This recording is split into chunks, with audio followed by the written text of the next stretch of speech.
Oh, hello mga bakla. At kagala na naman nga ako. Samahan niyo ako dito sa Lokban, Quezon.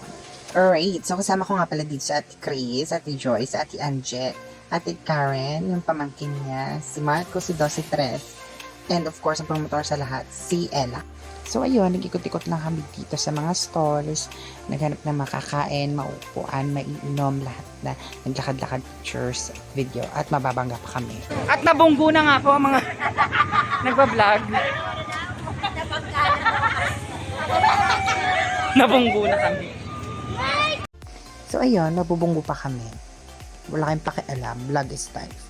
Anyways, nag-ikot-ikot kami, naghanap kami ng pagkain, and ako bumili na ako ng buko. And then, suddenly may nakita ako.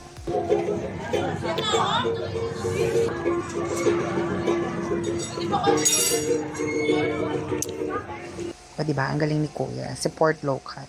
Bumili na ako doon ng kwintas, and then we continue walking, and nadaanan na naman namin yung mga arko na kagaganda. Yan po, may kalabaw. Yan po, yung nakapula po. Ayan. Yan po yung kalabaw. Charot.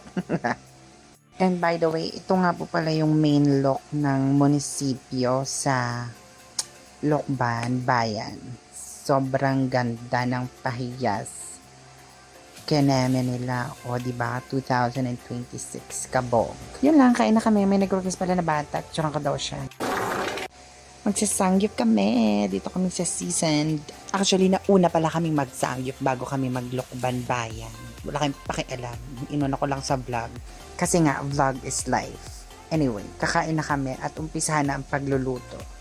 Umpisahan na nga yan ni Ate Chris as chef number 1 and Ate Joyce as chef number 2. Nagugutom na nga ako by that time. So, nag-video na lang ako. Binidyohan ko sila habang kumakain. And habang nag-aantay ng naluluto na pork and chicken. And sa mga time na to, naghahanap na lang talaga ako ng mga pogi na waiter.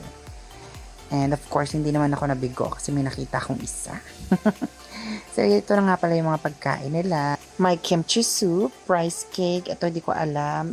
Ito, pipino. Ito, kimchi. Ito yung pancit, bihon, charot. Potato. Hindi ko alam yung iba. Labano sa may suka. Lettuce.